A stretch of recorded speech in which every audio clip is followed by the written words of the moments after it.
Assalamualaikum warahmatullahi wabarakatuh. Perkenalkan, saya Yenti.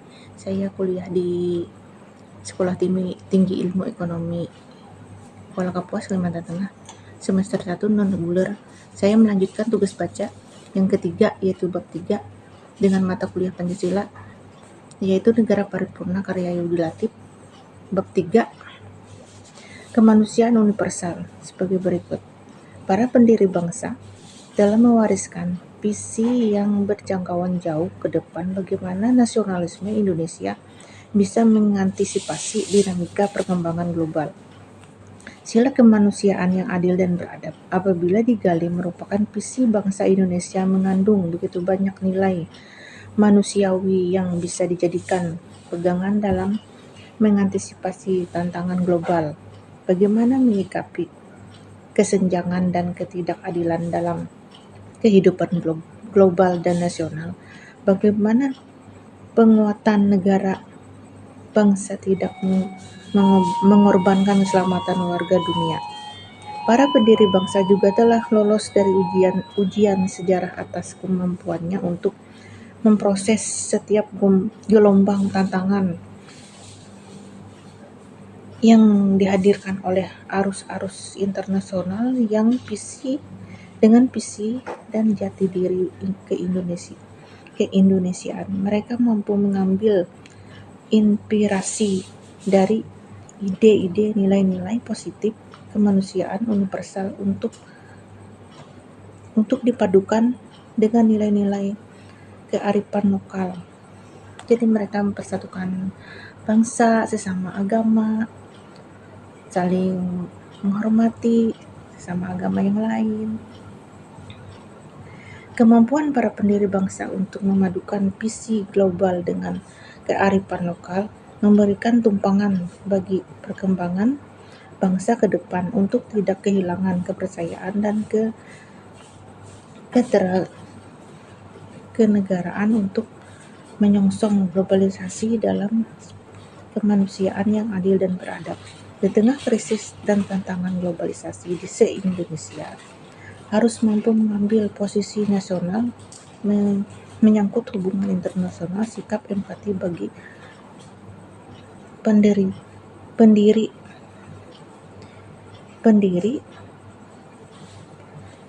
dan mengedepankan nilai-nilai kemanusiaan dalam memecahkan konflik dalam masyarakat. Perlu didukung oleh ide-ide kemanusiaan bisa diwujudkan di bumi ini, yaitu dengan saling kerjasama sama yang lain, bagaimana kita menjaga keharmonisan dengan sosial budaya. Misalnya kita berpatokan kepada Pancasila, yaitu ketuhanan yang Maha Esa, bagaimana kita saling menghormati yang lainnya. Maka di sini sebagai prinsip pemberbedaan manusia dan bangsa Indonesia, masalah-masalah nasional yang menentukan jalannya sejarah bangsa Indonesia sepatutnya dipertanyakan dan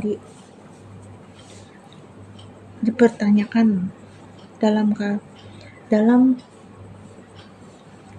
kehidupan sehari-hari.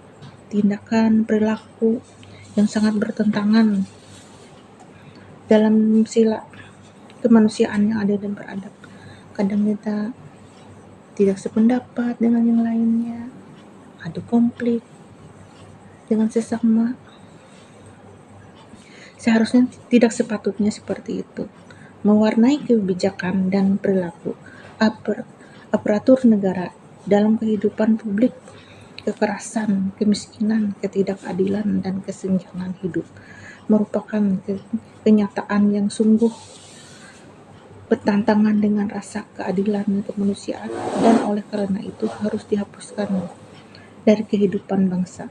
Persoalan hak asasi manusia HAM menjadi tantangan yang serius dalam membuktikan komitmen kemanusiaan bangsa Indonesia yang menjadi komitmen penegakan HAM tidak terbatas pada penilaian hak sipil publik hak sipil dan politik, melainkan juga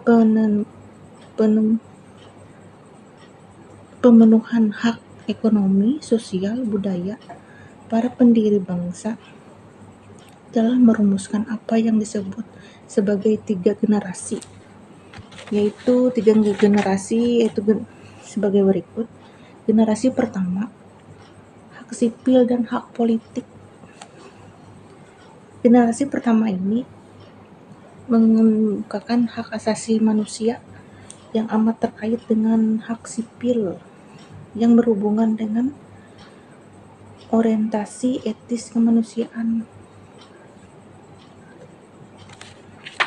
Sedangkan yang generasi kedua, hak demokratis manusia, hak asasi manusia terkait dengan proses sebuah negara membuahkan kebijaksanaan kondisi yang memungkinkan suatu kehidupan semakin memanusiawi. Sedangkan generasi ketiga, hak ekonomi, sosial, kultural, dan kolektif.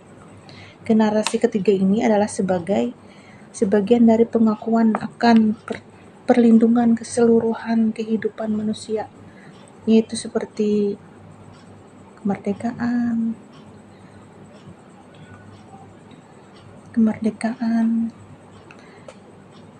bagaimana ke depannya,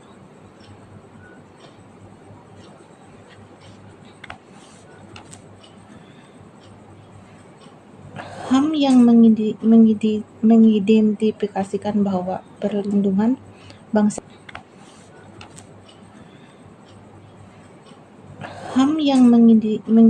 mengidentifikasikan bahwa perlindungan bangsa kita terhadap hak-hak asasi manusia sudah bergerak jauh ke depan. Menyatakan ini mestinya memberikan motivasi kepada kita, anak-anak muda, pemerintah, bergerak memotivasi bangsa kita juga, bangsa Indonesia,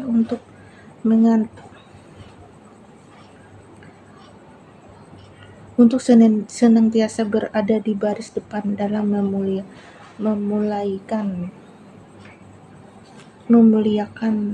memuliakan hak asasi manusia dalam kehidupan nasional dan internasional di tengah pusaran arus globalisasi yang mengandung potensi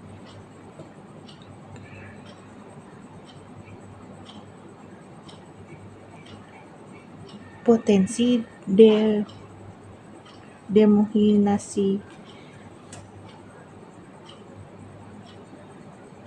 Di tengah tekanan globalisasi yang semakin luas cakupannya dalam istilah kecepatan, sifat masyarakat global bisa bersifat positif maupun negatif. Positif sejauh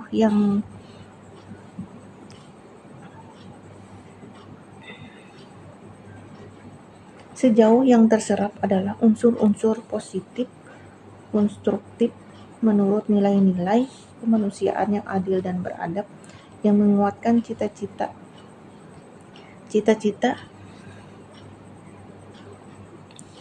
kemerdekaan, perdamaian, keadilan sosial negara. Sejauh yang dicakup adalah unsur-unsur negatif justru menurun nilai-nilai kemanusiaan yang adil dan beradab, yang menimbulkan ketergantungan, permusuhan, dan ketidakadilan dalam pengurusan internasional. Diperlukan kepemimpinan yang kuat, pemimpin yang mampu melakukan seleksi dan sistematif yang terakhir di globalisasi ini antara kepentingan nasional dan permasalahan global dengan mengedepankan kerangka penyelesaian berdasarkan prinsip sama-sama menang dan pembangunan berbasis hak. Demikianlah rangkuman yang